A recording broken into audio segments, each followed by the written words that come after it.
दीदी गई, चलो अंदर। इधर नहीं, अंदर चलो। इतना डस्टिंग वगैरह का काम चल रहा है ना दिवाली का, कि मुझे ठीक नहीं हो रहा है। थोड़ा बढ़ ही रहा है मेरा अस्थमा वाला। बट फिर भी योगा क्लास में आज से स्टार्ट करूंगी वापस। फिर वो ऑटोमेटिक बंद होगा वो।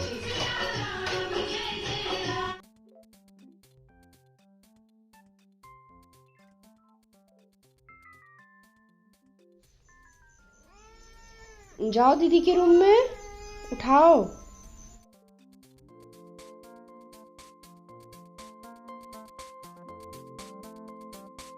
तो रायपुर में जो रोड है ना, वो सिंगल रोड है।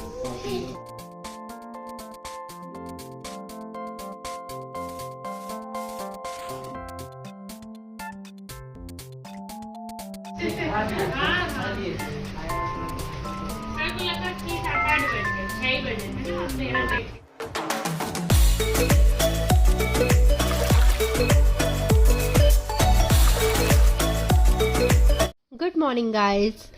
सुबह सुबह का टाइम है, मैं उठ गई हूँ। बच्चों का टिफिन रेडी करना है और हल्की हल्की ठंड भी अब स्टार्ट हो गई है। अच्छा वेदर हो गया है। Good morning guys. Mauli school जा चुकी है, उसको जस्ट छोड़ के आई हूँ अभी स्टॉपेज में। और ईवा को अभी तैयार होने में थोड़ा सा टाइम है, 15 मिनट। तो मैंने सोचा कि थोड़ी चाय पी ली जाए। ब्लैक टी बनाऊंगी अभी मेरे और इनके लिए। और मेरा योगा क्लास जो काफ़ी दिन से मेरा गैप हो रहा था, मैं फेस्टिवल के कारण जा नहीं रही थी। और फेस्टिवल भी, और दूसरा रीज़न मुझे जो अस्थमा वाली प्रॉब्लम जो बढ़ा हुआ था, मुझे सांस वाला जो इशू हो रहा था, वो मेन रीज़न था कि मैं नहीं जा रही थी। बट अब थोड़ा सा कब ठीक तो अभी भी मेरा नहीं हुआ है, वो अस्थमा वाला हो ही रहा है। क्योंकि अभी घर में इतना डस्टिंग वगैरह का काम चल रहा है ना दिवाली का, कि मुझे ठीक नहीं हो रहा है। थोड़ा बढ़ ही रहा है मेरा अस्थमा वाला। बट फिर भी योगा क्लास में आज से स्टार्ट करूँगी वापस से। तो ईवा को पहले ड्रॉप करेंगे, उसके बाद फिर ये मे बी वॉक में आज से ये भी जाएंगे। तो ये उधर जाएंगे और मैं अपनी योगा क्लास में जाऊंगी। तो चलिए, अभी तो मैं पहले जाती हूँ चाय बनाने। और अभी थोड़ा सा सुबह सुबह का टाइम है, थोड़ा सा मैं भजन भी लगाऊंगी। तो थोड़ा सा और अच्छा लाउड वॉल्यूम में लगाऊंगी, ताकि उसकी आवाज़ से ये और ईवा तुरंत उठ जाए। और जब उठो सुबह सुबह, कान में जब भजन की आवाज़ आती है ना, तो बहुत ही अच्छा फील होता है। मैं अक्सर ये करती हूँ कि पहले मैं सबसे पहले आके भजन स्टार्ट करती हूँ। तो अपने आप ही एक पॉजिटिव वाइब्स स्टार्ट हो जाती है घर में।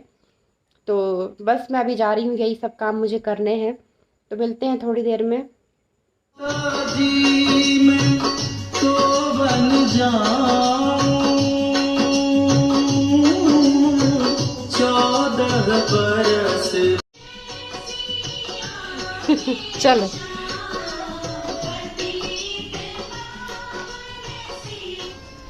हाँ, तुम भी आए हो बाय करने? हीरो बेबी, दीदी को बाय करने आए हो? बाय बेटा, bye, have a nice day वी। लिफ्ट।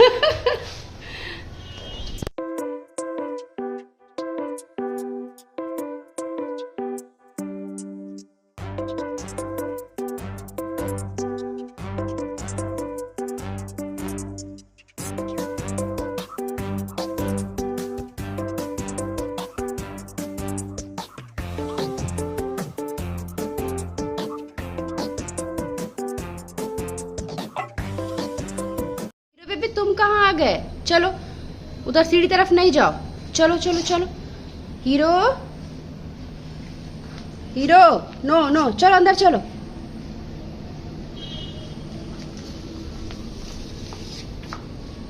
ओए, दीदी गई, चलो अंदर। इधर नहीं, अंदर चलो। चलो अंदर चलो।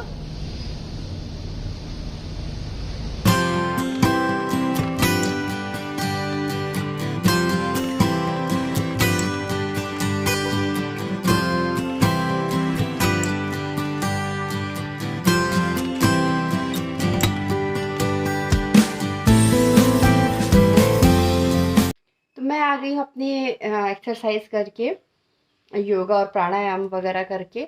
और पीछे ये कॉफ़ी बना रहे हैं हमारे लिए। कॉफ़ी पीऊँगी एक बार, उसके बाद फिर थोड़ी देर ऐसे इनके साथ बैठ के कुछ बातें ऐसे टाइम पास करके फिर हम लोग रेडी हो जाएंगे। उसके बाद फिर पूजा, नाश्ता, सारी चीज़ें। तो चलिए मिलते हैं थोड़ी देर के बाद। पोहे में जब तक कई तरह की चीज़ें ना डालो ना मज़ा ही नहीं आता है। तो बस गर्मा गर्म पोहा रेडी है। और लंच में आज मैंने कद्दू की कढ़ी बनाई थी बहुत टाइम के बाद। तो बहुत ज़्यादा डिटेल में नहीं दिखा रही हूँ क्योंकि व्लॉग बहुत लंबा हो जाएगा। नहीं, परफेक्ट है। आ जाओ। तो अभी हम लोग जा रहे हैं मार्केट, और मैं, मौली, ईवा, हम लोग तीनों। उसके बाद एक बार वहाँ से आते हैं, फिर मिलते हैं। दिवाली के लिए हमको कुछ शॉपिंग करनी है, देखते हैं। कुछ अभी माइंड में फिक्स नहीं है क्या लेना है, बट देखते हैं क्या लेते हैं, है ना। जाओ जल्दी से काम करके आओ तुरंत। नहीं, मैं नहीं, मम्मा नहीं करेंगी, तुम जल्दी आओ बेटा। ईवा नहीं आई हमारे साथ, है ना। ईवा डैडा के साथ रुक गई घर में। लेकिन देखना, जब डैडा ऑफिस जाएंगे ना तब उसका मन करेगा। हमारे घर का जो एंट्रेंस है वहाँ का मुझे लुक चेंज करना है। फ्लावर वहाँ ठंड के अकॉर्डिंग लगाने हैं। और बालकनी के लिए भी काफ़ी टाइम से मैं देख रही हूँ, कुछ अच्छा मुझे मिल नहीं रहा था। तो आज भी मैं सिर्फ देखने के लिए आई हूँ कि मैं क्या लगा सकती हूँ। जो भी होगा दिवाली के बाद ही करूँगी क्योंकि अभी मेरे पास टाइम नहीं है। तो अभी मैं सिर्फ देखने के लिए आई हूँ मौली के साथ।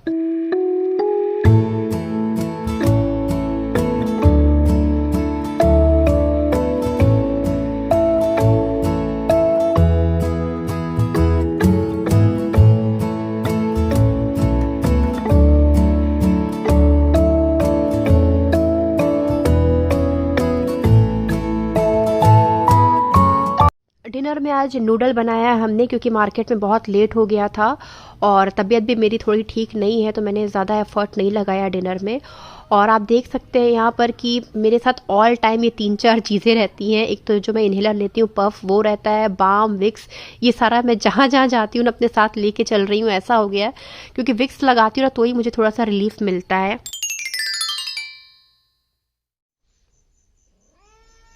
जाओ दीदी के रूम में, उठाओ, आ जाओ, आओ, चलो बाहर चलते हैं, थोड़ा देखते हैं बाहर का व्यू। आ जाओ, बाहर का देखते हैं, चलो आ जाओ।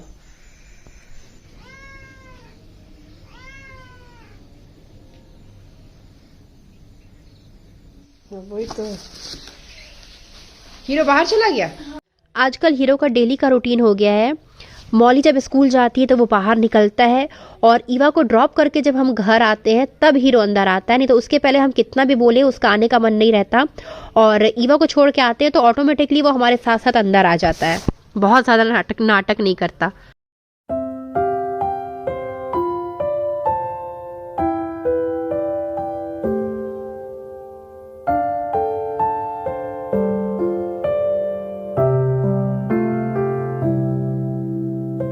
चार दिन में दिवाली है और आप यकीन नहीं करेंगे मौली की अभी दिवाली की ड्रेस रेडी नहीं है।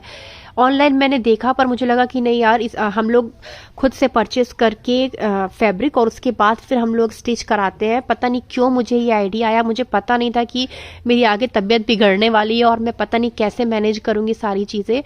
बट अभी तो हम आ गए फ़िलहाल मौली के लिए कपड़े लेने के लिए, उसको फिर स्टिच करने के लिए देंगे।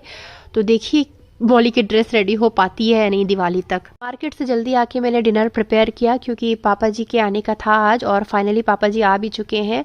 पिछले 3-4 दिनों से पापा जी का आसपास की जगहों में डिस्ट्रिक्ट में कुछ ट्रेनिंग का चल रहा है और अभी रायगढ़ में होने का है। तो पापा जी को ट्रेनिंग देना है गांव वालों को और भी फॉरेस्ट डिपार्टमेंट में, तो वो सब चल रहा है। तो इसलिए पापा जी आए हुए हैं और कल सुबह ब्रेकफास्ट के बाद पापा जी दिन भर के लिए निकल जाएंगे ट्रेनिंग सेशन के लिए। मार्केट से आने के बाद थोड़ी देर हॉल में मेरे काम चला है, कारपेट चेंज हो गया है, बालकनी के प्लांट सारे हॉल में आ गए हैं क्योंकि क्लीनिंग चल रहा था वहाँ पर। तो अभी थोड़ा सा मैसी लुक आपको दिखेगा। यह हीरो का बेल्ट गले का जो उसको भी पहनाया जाएगा। हीरो है कहाँ? ईवा, ईवा बेटा ये प्लीज उठा के रखो। ये रैपर तुमने यहाँ पर डस्टबिन में डालो, ये प्लीज बेटू। दीदी ने नहीं रखा, तुमने रखा है। ये रखो अपना फोन तुम। तो बेटा तुम रख दोगी तो क्या हो जाएगा बेटू। देखो वो डोरमेट भी कैसे रखा हुआ है, देखो पूरा मैसी कर रहे हो तुम लोग। अच्छा हीरो है कहाँ? चाहो तुम हीरो को देखो, उसको बेल्ट लगाएंगे। जाओ लेके आओ हीरो को। जाओ देख के आओ, और उसके बाद चेंज करो, नाना जी भी फिर साथ में खाना खाना नाना जी के, ठीक है? चलो। कहाँ है हीरो? अरे वो प्लांट के बीच में बैठा हुआ है, उसको पूरा मजा आ रहा है ना। हाँ, दिख नहीं रहा है उस टाइम, जब से ये पौधे इधर आए हैं ना तब से वो वहीं बैठा था, पहले भी। सुबह से मेरी ब्रीदिंग प्रॉब्लम बहुत ज़्यादा हो रही है, अस्थमा बढ़ा हुआ है अभी मेरा, और पापा जी को ये देख के बिल्कुल अच्छा नहीं लग रहा था, तो अपने पास बैठाया। पापा जी ने बोले तुम बैठो थोड़ी देर रेस्ट करो यहाँ मेरे पास ही। पहले मैंने सोचा था कि ट्रेनिंग में जाने के पहले पापा जी के लिए कुछ मैं हैवी ब्रेकफास्ट बना दूंगी, लेकिन मेरी तबीयत इतनी ख़राब हो गई कि हमको बाहर से इडली सांभर वगैरह मंगाना पड़ा, और वही खा के पापा जी भी गए। और अभी ये मुझे लेके जा रहे हैं डॉक्टर के पास, क्योंकि इतना ज़्यादा मुझे प्रॉब्लम हो रहा है कि मैं 2 कदम भी नहीं चल पा रही हूँ। तो बस अभी हम जा रहे हैं डॉक्टर के यहाँ। हॉस्पिटल आने से पहले मैंने दाल रख दिए थे बनाने के लिए, और आलू बॉईल करने को रख दिया था कि जल्दी से आके आलू की कुछ भी ग्रेवी वाली सब्ज़ी बना दूंगी और राइस चढ़ा दूंगी। तो मौली को मैंने बोला है कि वो गैस ऑफ कर देगी। डॉक्टर ने देखने के बाद बोला कि लंग्स में कंजेशन बहुत ज़्यादा है मुझे, तो उन्होंने बोला कि या तो नेबुलाइज कराओ जिसमें टाइम लगता, और या फिर इंजेक्शन ले लो। तो मुझे घर जाके खाना भी बनाना था, तो मैंने सोचा कि जल्दी से इंजेक्शन ही ले लेते हैं, कुछ तो रिलीफ मिलेगा। तो बस उसी के लिए हम आ गए हैं। घर आके देखा मैंने, मौली आलू की सब्ज़ी बना चुकी थी ग्रेवी वाली, बहुत अच्छा। उसने सैलेड भी कट कर लिया था, और राइस भी उसी ने बनाया। मैंने घर आके उसको इंस्ट्रक्ट किया कि कितना पानी डालना है क्या, और राइस भी उसी ने बनाया, तो मुझे कुछ नहीं करना पड़ा। मौली ने इतनी बड़ी मेरी हेल्प कर दी। वहाँ जाम देखा, सारी गाड़ियाँ पलट के आ रही थी, तो अब ये तय हो गया कि हम लोग नहीं आ सकते आगे। फिर मैं डिसाइड किया कि अब इनको लेके अब फिर यहाँ आऊँगा। हाँ, तो फिर ये लोग खाना खा रहे थे, तो इनको मैं हड़बड़ जल्दी खाओ तो चलते हैं। उसके बाद को लगा कि 7-8 बज गए, 6 ही बजे थे ना, अंधेरा देख के। हाँ, अभी थोड़ा। उसके बाद फिर जो जिस रास्ते से जाए वही ब्लॉक, तो अल्टीमेटली फिर वो आगे है ना, देवरापुर वाला। रात हो चुकी है, पापा जी लोग जा चुके हैं, बिलासपुर के लिए निकल चुके हैं, और सोने जाने के पहले मैंने सोचा एक बार आप लोगों से बात कर लूँ। अभी मेरी तबीयत काफ़ी बेटर है, जो इंजेक्शन मुझे लगा उसके बाद से बहुत रिलीफ है अभी, एटलीस्ट मैं बात कर पा रही हूँ। नहीं तो कल रात से जो कंडीशन थी मेरी, मैं बिल्कुल भी बात भी प्रॉपर नहीं कर पा रही थी, और यहाँ से वहाँ 2 कदम चलने में भी मुझे बहुत ज़्यादा ब्रीदिंग का इशू हो रहा था, बट अभी काफ़ी रिलीफ है। तो मेरे साथ ना 2-3 प्रॉब्लम हो रही है। मैं अब लग रहा है कि मैं बात कर पा रही हूँ, तो थोड़ा सा आप लोगों से शेयर करती हूँ। पहला तो ये कि मेरा अभी थायराइड का हार्मोनल इम्बैलेंस हो गया है। TSH काफ़ी बढ़ा हुआ है। अभी 2 दिन पहले मैंने टेस्ट कराया था, क्योंकि मुझे कुछ सिम्टम लग रहे थे थायराइड के, मतलब TSH बढ़ा है मुझे लग रहा था। टेस्ट कराया तो काफ़ी बढ़ा आया है। तो उसके कारण क्या हो रहा था ना, मुझे जब भी TSH लेवल हाई होता है ना, मुझे बहुत ज़्यादा गुस्सा आता है, या इस टाइप का, मतलब मुझे बहुत ज़्यादा इशू होता है। तो मेरे साथ वो कंडीशन चल रही है। और जब से मुझे थायराइड हुआ है ना, मैंने हमेशा से ये ध्यान रखा है इस चीज़ का कि मैं अपना जब प्रॉब्लम है वो बच्चों पे या इन पे कभी उसका इफ़ेक्ट ना आए। जब जब थायराइड के हार्मोन मेरे बढ़ते हैं और मुझे गुस्से का इशू होता है, जो कि सबसे ज़्यादा मुझे यही प्रॉब्लम होती है, बाकी सब तो सेकेंडरी हो जाता है, ये मुझे बहुत होता है। तो मैं हमेशा कोशिश करती हूँ कि इन पे हावी ना हो, क्योंकि ये प्रॉब्लम तो लाइफ लॉन्ग मेरे साथ रहने वाली है। तो हमेशा कोशिश करती हूँ कि मैं गुस्सा इनके ऊपर ना करूँ, किसी पे भी ना करूँ। तो बहुत काम रहने की कोशिश करती हूँ इस टाइम पे। तो अभी क्या हो रहा है ना, बढ़ा हुआ है ऑलरेडी।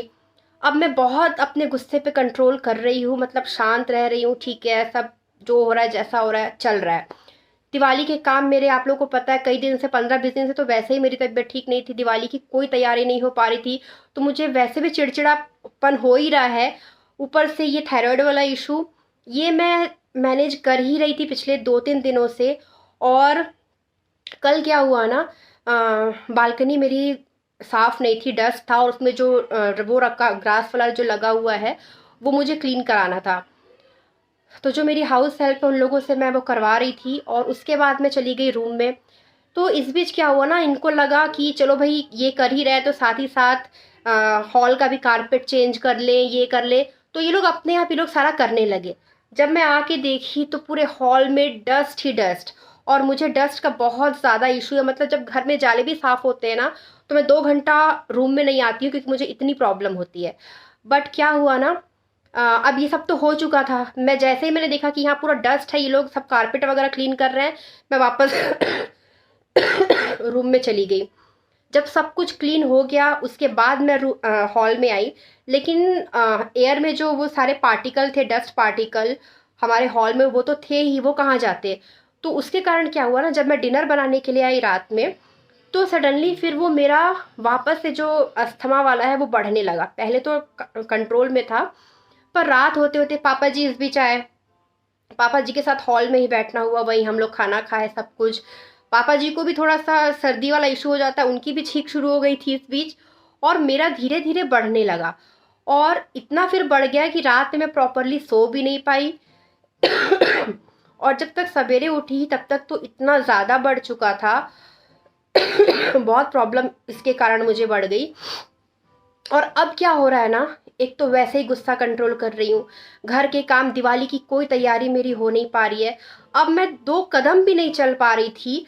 तो अब आप सोच सकते हैं कि मेरा स्ट्रेस लेवल या मेरा एंगर लेवल कितना ज़्यादा अभी हाई था कि मैं कैसे कंट्रोल करूँ। ऐसा लग रहा है मैं कैसे मैनेज करूँ, दिवाली की मैं तैयारी कैसे करूँ, मुझे कुछ समझ नहीं आ रहा है। बट सबसे पहले तो मुझे अपने आप को थोड़ा सा ठीक करना है कि एटलीस्ट मैं जो डेली रूटीन के काम है वो तो कर सकूँ।